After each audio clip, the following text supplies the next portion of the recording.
perkenalkan, hari ini merupakan pertemuan keempat untuk mata pelajaran matematika. Marilah kita mulai pembelajaran hari ini dengan membaca basmalah. Bismillahirrohmanirrohim.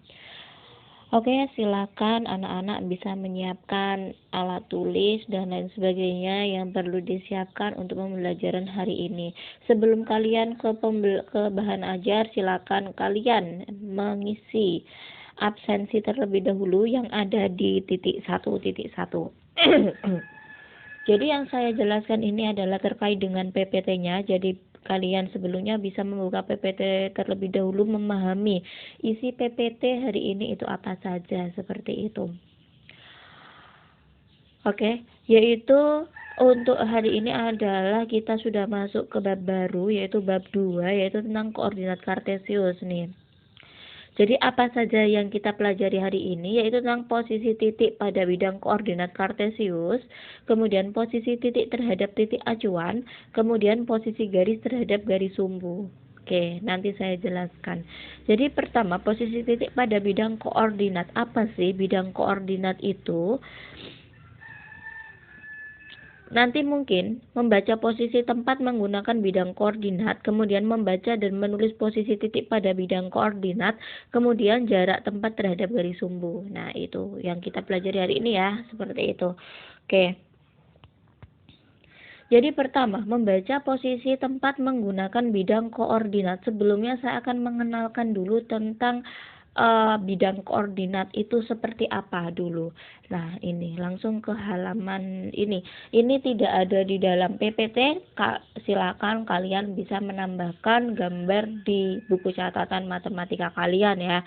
Jadi ini adalah ada sumbu X, juga ada sumbu Y. Ini ada sumbu X, juga ada sumbu Y. Jadi yang ini, yang dia tiduran seperti ini, dia adalah mendatar seperti ini. Ini adalah sumbu X, dimana ini adalah nolnya di tengah-tengah. Kemudian sebelah kanan ini adalah positif nilainya, sedangkan yang sebelah kiri ini nilainya negatif. Kemudian untuk yang tegak ini dinamakan sumbu Y. Untuk yang di atas 0 ini kan 0 juga. Nah, untuk yang di atas 0 ini dia bernilai positif, sedangkan di bawah 0 ini dia bernilai negatif, seperti itu. Jadi ini nanti acuannya. Dan ketika kalian nanti menggambar koordinat kartesius itu adalah menggunakan rumus X, Y. Diingat-ingat, yaitu X-nya dulu baru Y-nya. Oke, kita kembali, yaitu di sini posisi tempat-tempat pelayanan pada gambar 2.2 dapat ditulis sebagai berikut. Nah, di situ hotel nih, pertama hotel. Jadi kita lihat sumbu X-nya dulu, baru sumbu Y-nya, ya. Ini hotel kan di sini, kita urutkan ke sumbu X atau ke bawahnya dulu, ke bawah baru ke samping, ya. Ke bawah, dia adalah urut dengan C, setelah itu dia urut dengan 5, berarti C,5. Kemudian untuk bank kita lihat dia adalah urutannya dengan F dulu, kemudian baru 5, F,5. Jangan sampai kebalik ya. Jadi kita urutkan dengan sumbu yang di bawah atau di atasnya, baru yang di sampingnya, kayak gitu. Kemudian habis itu adalah ada pasar. Pasar ini di mana letaknya? Nah, ini dia terletak di F, tapi sampingnya dia 10, berarti F,10. Kemudian setelah itu kita masuk ke kantor pos ini. Kantor pos di sini dia adalah urut dengan huruf J dan angkanya adalah angka 3, J,3. Kemudian habis itu adalah sekolah. Sekolah ini dia terletak di J,9, seperti itu. Kemudian yang kedua, membaca dan menuliskan letak titik benda pada sistem koordinat kartesius. Jadi kalau tadi kita sudah membacanya, yaitu letaknya di mana saja, sekarang membaca dan menuliskan letak titiknya. Letak titiknya di mana gitu, sudah dituliskan, ya. Jadi cara membaca letak titik pada sistem koordinat kartesius sebagai berikut. Gunakan titik asal 0,0 sebagai titik acuan. Jadi titik acuannya ini ada di pusatnya, yaitu 0,0. Pusat 0,0 itu di mana? Ini loh, di tengah-tengah ini dia. Nah, ini dia berada di titik 0,0. Kemudian sebagai titik acuan nanti menentukan titik X, Y. Jadi perhatikan, yaitu X-nya dulu baru Y-nya ya. Itu yang harus kalian ketahui, X-nya dulu baru Y-nya. Nilai X pada sumbu X menunjukkan banyak langkah satuan pada arah mendatar atau arah ke kanan atau ke kiri. Nilai Y pada sumbu Y menunjukkan banyak langkah atau satuan pada arah tegak, arah ke atas atau arah ke bawah. Seperti itu. Jadi kita acuannya di 0, nanti kita ke kanan atau ke kiri, setelah itu ke atas atau ke bawah, seperti itu ya. Kalau pada waktu kita menentukan nilai X, kalau dia adalah positif berarti kita ke kanan arahnya, kalau kita adalah bernilai negatif berarti kita ke kiri. Setelah itu kita ke atas atau ke bawah. Kalau positif kita ke atas, kalau ke kiri kalau negatif ini kita ke bawah, seperti itu. Misalnya menentukan koordinat titik A pada gambar 2.3 dari titik 0,0 melangkah 5 satuan ke kanan. Oke, jadi di sini itu adalah ketika X-nya 5 dilanjutkan Y-nya 2. Jadi di sini ada titik 5,2. Jadi kita ini acuannya di sini ya. Awalnya kan di sini. Dia itu 5,2, berarti kita kalau 5 positif 5 kita ke kanan. 1 2 3 4 5. Setelah itu, 2. Berarti kalau 2 kita ke atas. Karena 2-nya bernilai positif. 1, 2. Nah, sehingga titiknya ini di sini nih. Kemudian, titik B di min 3,2. Negatif 3,2. Berarti kita di sini dulu.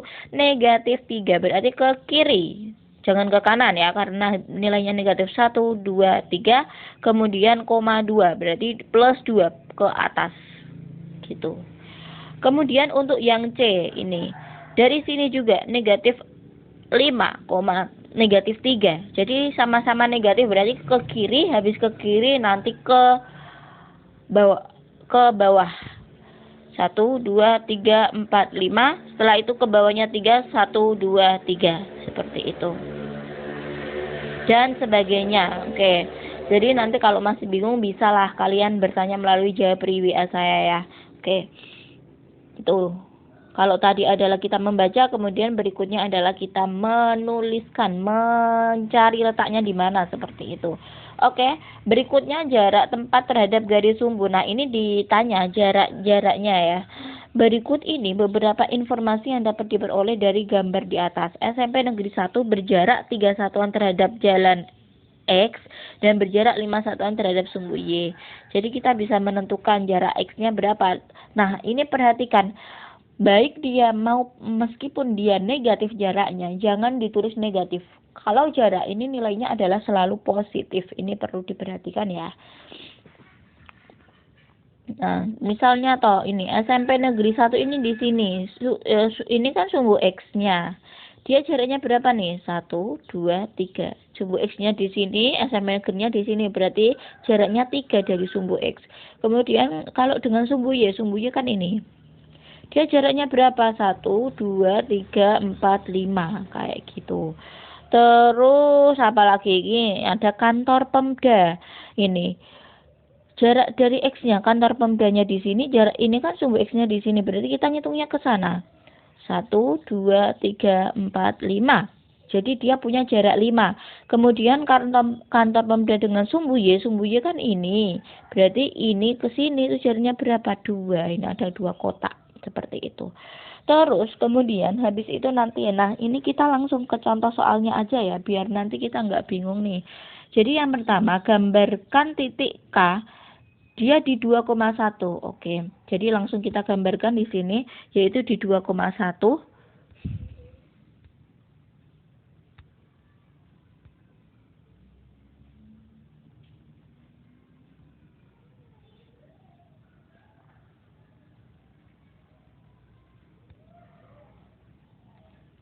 Di 2,1 ya.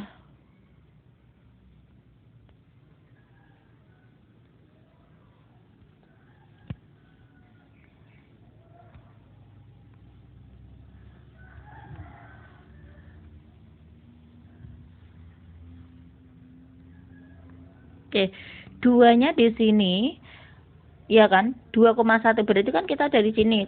Berarti kalau 2,1 kita ke kanannya 2, kemudian satunya ini ke atas karena dia sama-sama positif. Nah, di sini nih titiknya. Kita buat titik di situ. Kemudian habis itu adalah itu titik K, kemudian titik L-nya di 8,1. 8,1. Kita buat garis 8,1 berarti dari sini 8 sampai sini 8 ya. Sampai ini loh. Terus kemudian 1 ke atas. Jadi di sini. Di sini nih. 8,1 di situ. Terus selanjutnya adalah titik M-nya di 8,7. Kita gambarkan dia di 8,7. 8-nya adalah di sini, kemudian 7 ke atasnya 7. Di sini ya. Jadi kalau tak gambarkan ini di sini titiknya. Terus habis itu adalah 2,7. Oke, 2,7. Jadi 2-nya di sini, 7-nya di atas. Berarti titiknya ini di sini. Nah,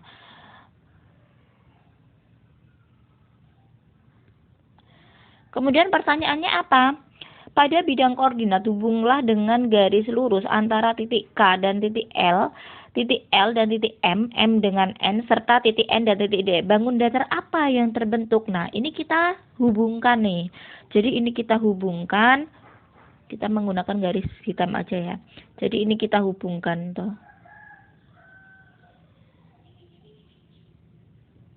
Dan ini agak miring. Nah, ternyata dia adalah berbentuk trapesium nih. Trapesium sama kaki ya. Siku-siku. Trapesium siku-siku. Nah, itu. Kemudian kita ke soal ini, soal nomor 1. Saya hapus. Ini adalah untuk jawaban nomor 1 kita sudah ketemu. Kemudian berikutnya kita ke soal nomor 2. Jajar genjang ABCD mempunyai koordinat yang A ini terletak di -2, -3. Oke, kita -2, -3. -2, -3 jadi ke kirinya 2, kemudian ke bawahnya 3. Berarti titiknya di sini. Itu. Terus kemudian C-nya di 8,4 ya. C-nya di 8,4. Di 8,4. Jadi ke kanannya 8, ke atasnya 4. Oke, kita tuliskan yaitu di sini dia letaknya.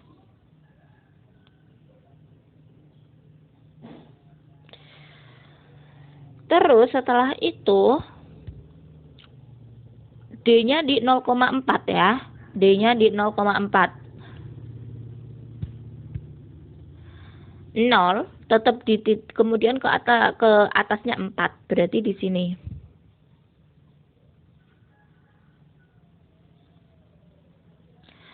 Kemudian pertanyaannya bagaimana? Tadi adalah jajar genjang ya, jajar genjang. Tentukan koordinat titik B. Jadi titik B-nya di mana agar dia terbentuk jajar genjang? Kita lihat dulu. Atau kita tarik garis dulu boleh.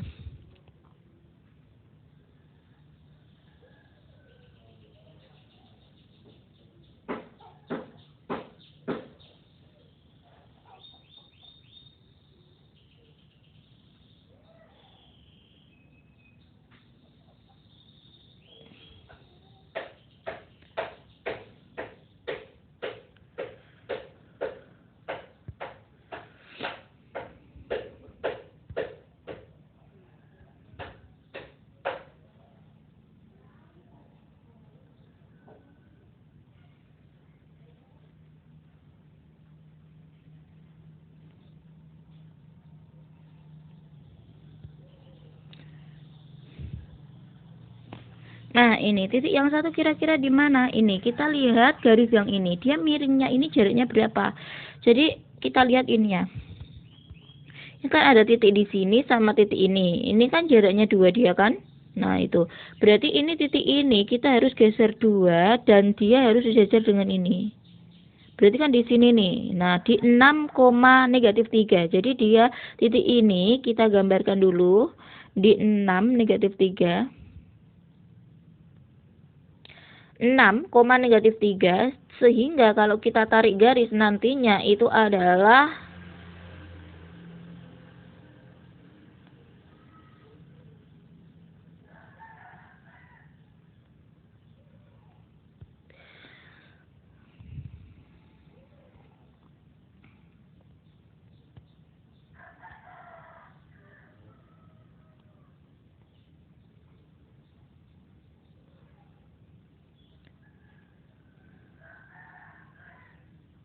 nah, seperti ini. Ini kan dia membentuk jajar genjang jadinya. Jadi titik yang satu itu dia berada di 6, negatif 3. Seperti itu. Jadi tadi perhatikan jaraknya ya, agar dia sejajar kayak gitu itu gimana.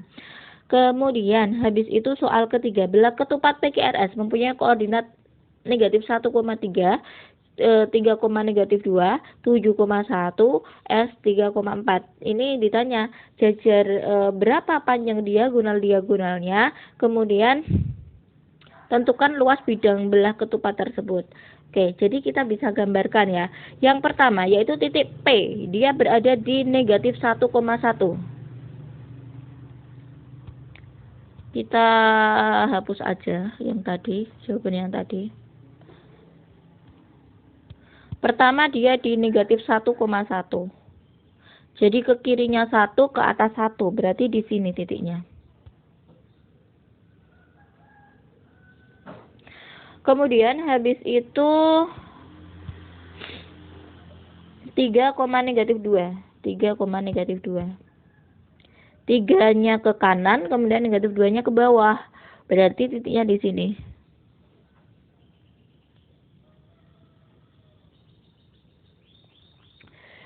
Habis itu kita cari lagi titik berikutnya, yaitu R itu dia di 7,1. 7,1 berarti ke kanannya 7, satunya ke atas. Berarti di sini. Terus yang terakhir itu 3,4. Oke, ke kanannya 3, kemudian ke atasnya 4. Nah, ini.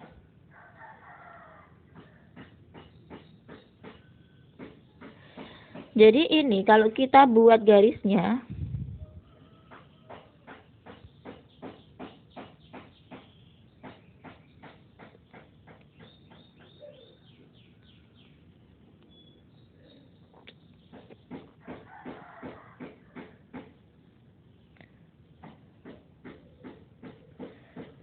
oke, seperti ini. Kemudian ini kita buat garis lagi. Udah, terus kemudian ini kita buat garis lagi.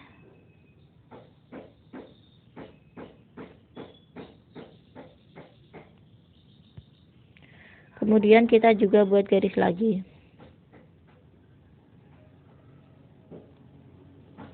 Jadi kita tentukan diagonal 1, diagonal 2-nya dulu ya. Jadi diagonal satunya itu yang mana? Jadi diagonal satunya ini. Ini titik ini sebenarnya titiknya di sini sampai titik ini.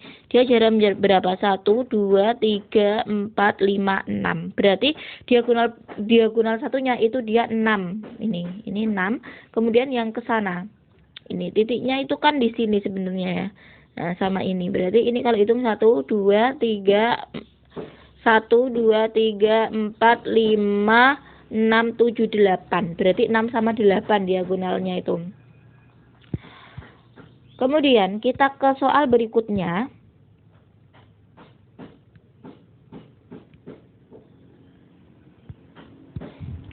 Tentukan luas bidang belah ketupat tersebut. Belah ketupat itu rumusnya adalah setengah kali diagonal 1 kali diagonal 2. Ya, udah selesai. Jadi tadi sudah kita temukan diagonalnya itu 6 sama 8. Berarti kita bisa masukkan dong rumusnya untuk luas. Luas sama dengan setengah kali diagonal 1 kali diagonal 2. Jadi ini setengah, diagonal satunya itu tadi 8 sama 6. Berarti ini bisa dicoret 4 kali 6 24. Jadi luasnya adalah 24 satuan luas seperti itu. Jadi untuk pertemuan hari ini itu jadi tadi tentang letaknya, tentang apa kita menggambarkannya, terus kemudian kita aplikasikan dalam sebuah cerita, yaitu tadi kita disuruh mencari luas sebuah bangun datar, atau ditanya soalnya tentang bangun datar apa yang terbentuk dari sebuah titik-titik koordinat ini, kayak gitu ya. Oke, jadi mungkin saya cukupkan sampai di sini dulu untuk pertemuan hari ini. Setelah kalian menyimak bahan ajar hari ini, silakan kalian mengisi umpan balik yang ada di 3.4. Setelah itu kalian bisa mengerjakan tugas, yaitu ini menjadi tugas ketiga, yaitu di 4.3 ya. Seperti itu, selamat mengerjakan. Semoga kita hari ini mendapatkan ilmu yang bermanfaat. Kita akhiri dengan baca hamdalah. Alhamdulillahirobbilalamin. Assalamualaikum warahmatullahi wabarakatuh.